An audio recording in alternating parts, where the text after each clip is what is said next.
And I now give the floor to His Excellency Dr. Prakash Saran Mahat, Minister for Foreign Affairs of Nepal.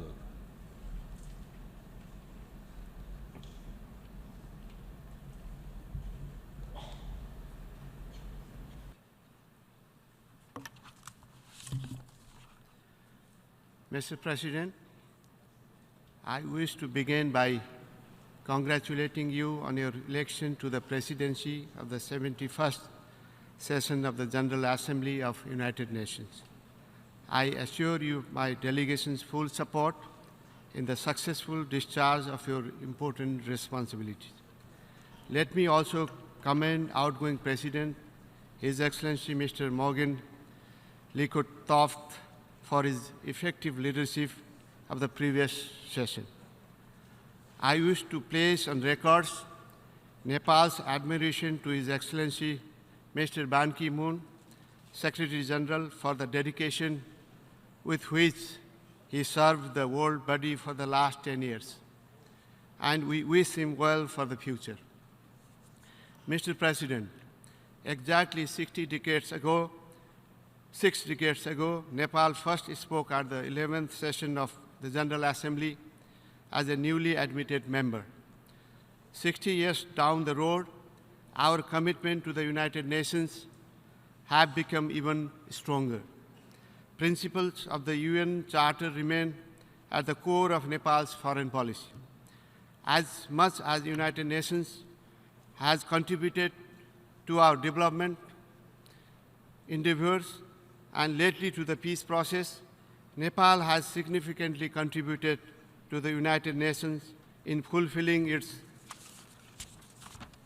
primary responsibility of maintaining international peace and security. It has been a year since we adopted the universal and transformative 2030 agenda with the objective of leaving no one behind. 1 year on, it is clear now that much more needs to be done to move from commitment to results. Let me stress the fact that the secure foundation of the world peace rests on well-being of the people across the globe. Poverty reduction and sustainable development are thus inseparable. We cannot imagine a peaceful, prosperous, and secure society when millions of people are living in poverty. I thus urge all member states and our development partners to move beyond rhetoric and commence concrete actions without losing time, energy, and zeal. We have also realized that SDGs can only be realized if sound development policies and frameworks are backed by capable institutional framework, adequate resources, and innovative methods of implementation. As much as the national commitment, ownership, leadership, and people-centric governance are critical in the domestic context, robust international partnership is equally important to ensure SDGs' success.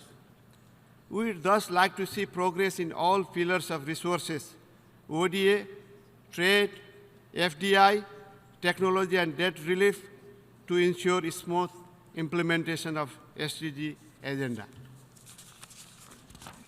In case of Nepal, our commitment to SDG is informed by our success in MDGs. Amid multiple challenges, Nepal's performance on the Millennium Development Goals were impressive. We were able to halve the proportion of people living in poverty. We were also able to significantly reduce the maternal and infant mortality rates. We were able to send more children to schools and retain them. Participation of girls was substantially increased. SDG agenda is now a part of our national development plans and programs. We will implement it with utmost priority. Mr. President, the vision for a safer world continues to elude us. New sources of threat to humanity have emerged, while at the same time the traditional sources of threats become more pronounced. The modes and intensity of non-traditional security threats, such as terrorism, transnational crimes, ethnic tensions, and intra-state conflicts, and violent extremism have increased manifold. Abuse of innovation in information and communication technology by criminal elements has further engendered vulnerability of societies. We underline the central role of UN General Assembly and the Security Council in addressing these threats and challenges. Growing terrorist activities in our own region and many parts of the world are a matter of serious concern for all of us. Terrorism is a serious threat to human quest to live in harmony, peace, and dignity. Nepal condemns terrorism in all its forms and manifestations. The failure of the international community to agree on a comprehensive convention on international terrorism is highly frustrating. We call upon the international community to muster much needed political will to accomplish this agenda. To create a secure world, we must adopt two-track approach. First, we deal with emerging threats resolutely, firmly, and collectively. On a much broader scale, we also need to nurture culture of peace. As the birthplace of Lord Buddha, Nepal believes that meaningful exchanges and dialogues among civilizations would help embed the values, contributing eventually to the world peace. Mr. President, we would like to see an early resolution of the conflict in Syria. The suffering of Syrian people must now come to an end, should come to an end. Nepal supports the call for a just, lasting, and comprehensive peace in the Middle East. We recognize the legitimate rights of the Palestinian people for an independent state based on UN resolution and the right of every nation in the region to live in peace with secure and recognized international boundaries. Mr. President, Nepal stands for complete and time-bound disarmament of all weapons of mass destruction, including the nuclear ones. An environment must be created for the realization of development dividends of disarmament by redirecting resources for productive use. The global community, especially the nuclear states, must put sincere efforts for moving forward the stalled negotiation on disarmament. We believe that all efforts for disarmament must be pushed in good faith in full compliance with the agreed international regimes. Based on our principled position, Nepal hosts Regional Center for Peace and Disarmament for Asia and the Pacific. We invite member states and partners to support and fully utilize the center to promote dialogue on disarmament, enhancing the Kathmandu process. Mr. President, UN peace operations are an important innovation of the United Nations dedicated to the service of humanity. Nepal's engagement in the peacekeeping operations immediately after 3 years of our joining the United Nations speaks volumes of our unflinching commitment to the cause of international peace and security. We feel proud to be part of this flagship contribution.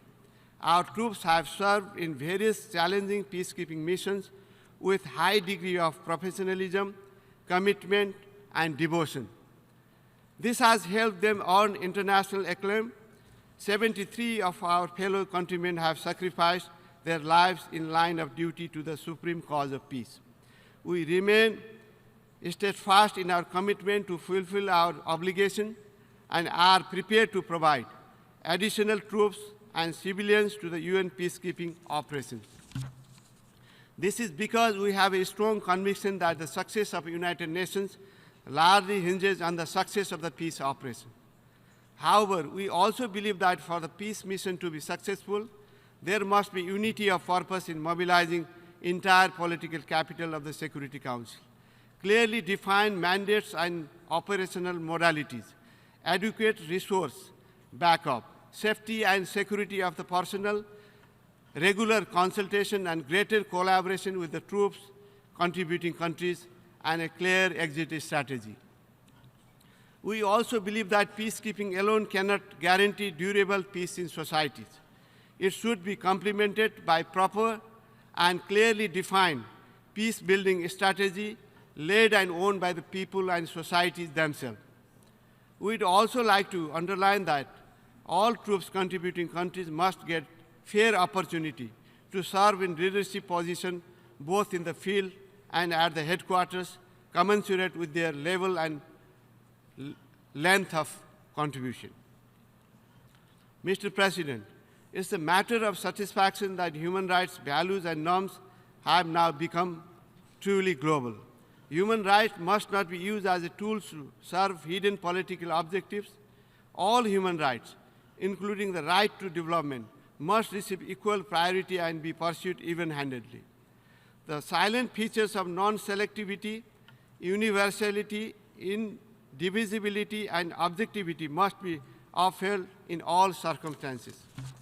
The sanctity of Human Rights Council and the innovative mechanism of UPR must be maintained to ensure full ownership of human rights on equal footing. Nepal's commitment to human rights and fundamental freedom is total and unwavering.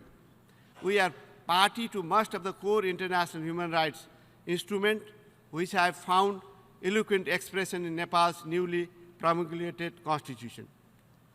Mr. President, the new constitution of Nepal, which was the result of 8 years of deliberation to ensure participatory, transparent, and inclusive process, contains impressive list of human rights and constitute adequate remedial measures. Nepal has abolished death penalty and is a party to the first optional protocol to the International Covenant on Civil and Political Rights. Nepal has put in place necessary legal, institutional, and administrative measures for the realization of human rights. National Human Rights Commission and other independent constitutional bodies have been established with the sole objective of protecting and promoting human rights in all spheres of national life. Nepal's homegrown peace process recognized transitional justice as its key component. The Commission on Investigation of Disappeared Persons and the Truth and Reconciliation Commission are carrying out their mandate in an independent and impartial manner.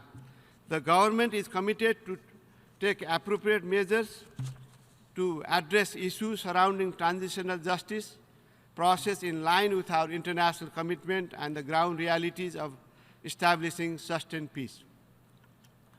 Nepal has been working closely with the Human Rights Council with all sincerity and commitment, informed by our experience of protecting and promoting of human rights and our sincere desire to contribute to the work of Council. We are seeking membership of the Human Rights Council for the term beginning 2018. This is the first time we have filed our candidature. We request for support from all member states. Mr. President, migration has become a defining phenomenon of contemporary world. Global movement of people has brought both benefit as well as challenges. Proper management of migration can contribute to the economic growth and development of both receiving and origin countries of migrant workers. Welfare and protection of rights and well-being of the migrant workers must therefore receive priority in the countries they work. As a source country of over 3 million migrant workers, Nepal calls for concentrated efforts at the national, regional, and international levels to ensure that this process creates a fair and win-win situation to all.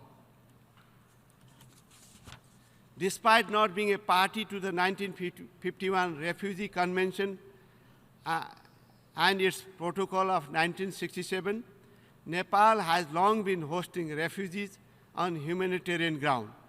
International burden sharing has greatly contributed to lessen the burden to the host countries. However, refugees' right to return to their homeland with safety and dignity must always be upheld in all circumstances. Mr. President, globalization, while created many opportunities, has also acquired uneven benefit among the countries. The constant of the countries in a special situation, particularly LDCs and LLDCs, are real.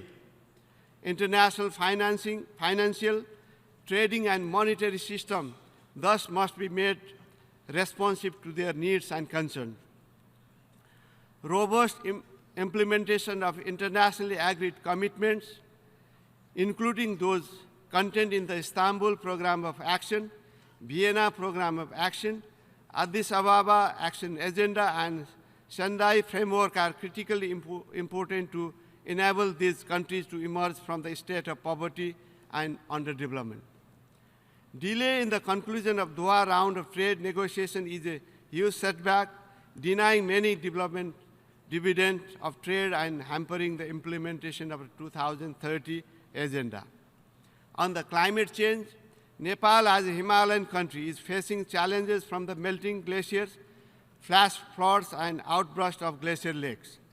We believe that the Paris Agreement on climate change adopted last year reflects a rare commitment of the international community to make a difference.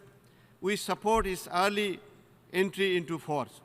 Nepal also believes that climate justice, based on principle of common but differentiated responsibility, should be at the center of its implementation.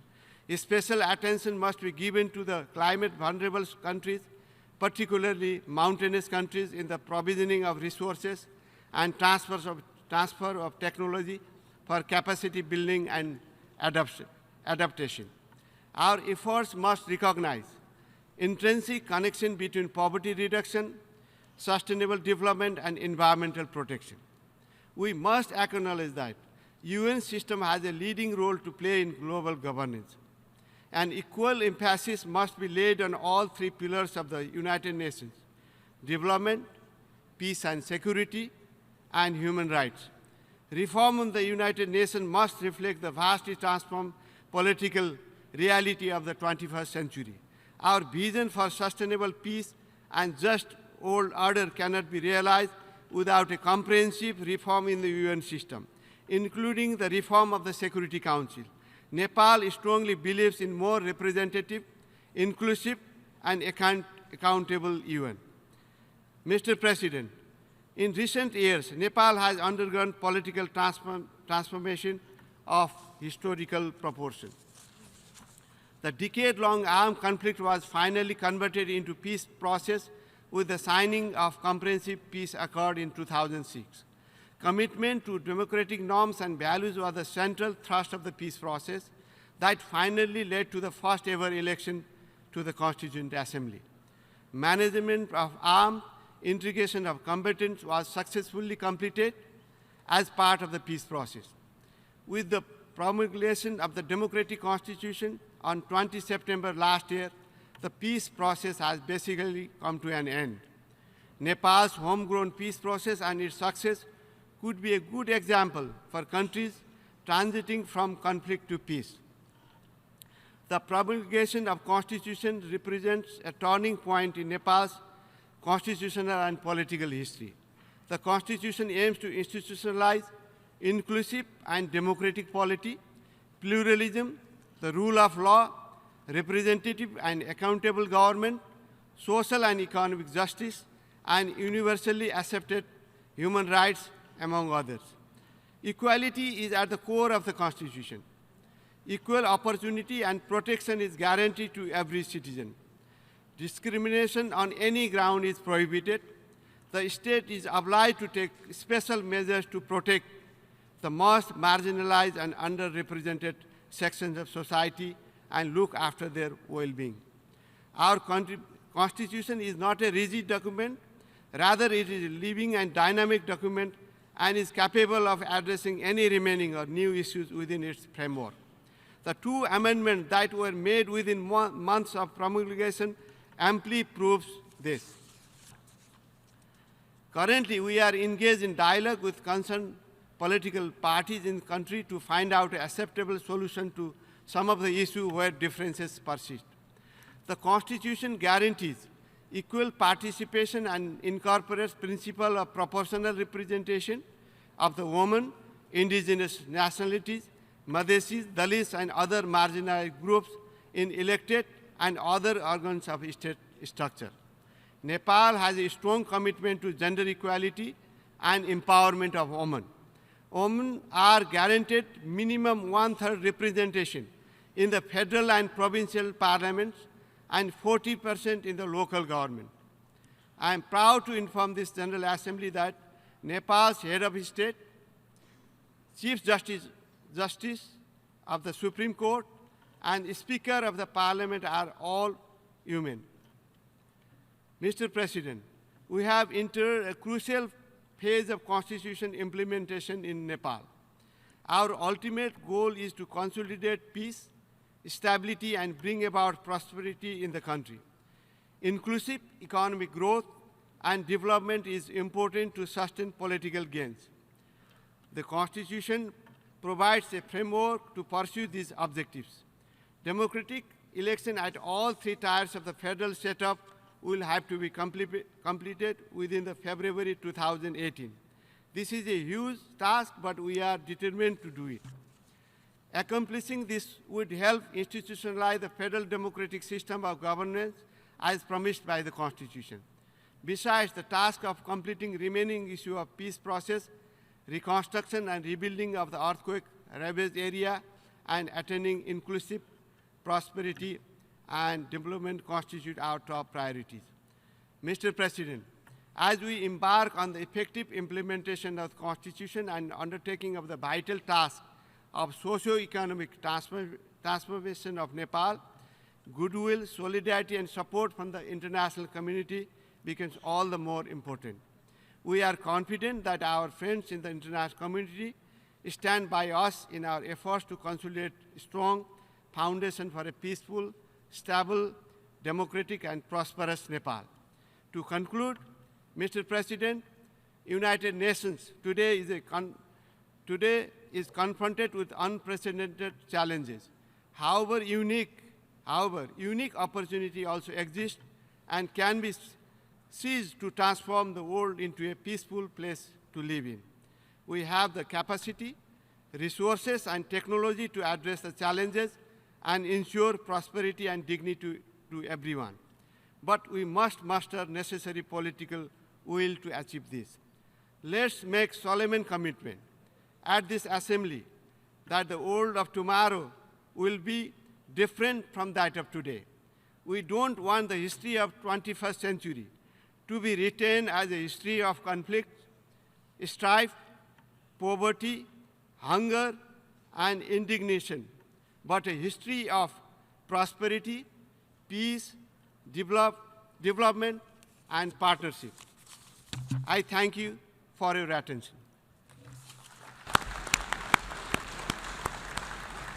I thank the Minister for Foreign Affairs of Nepal for his statement.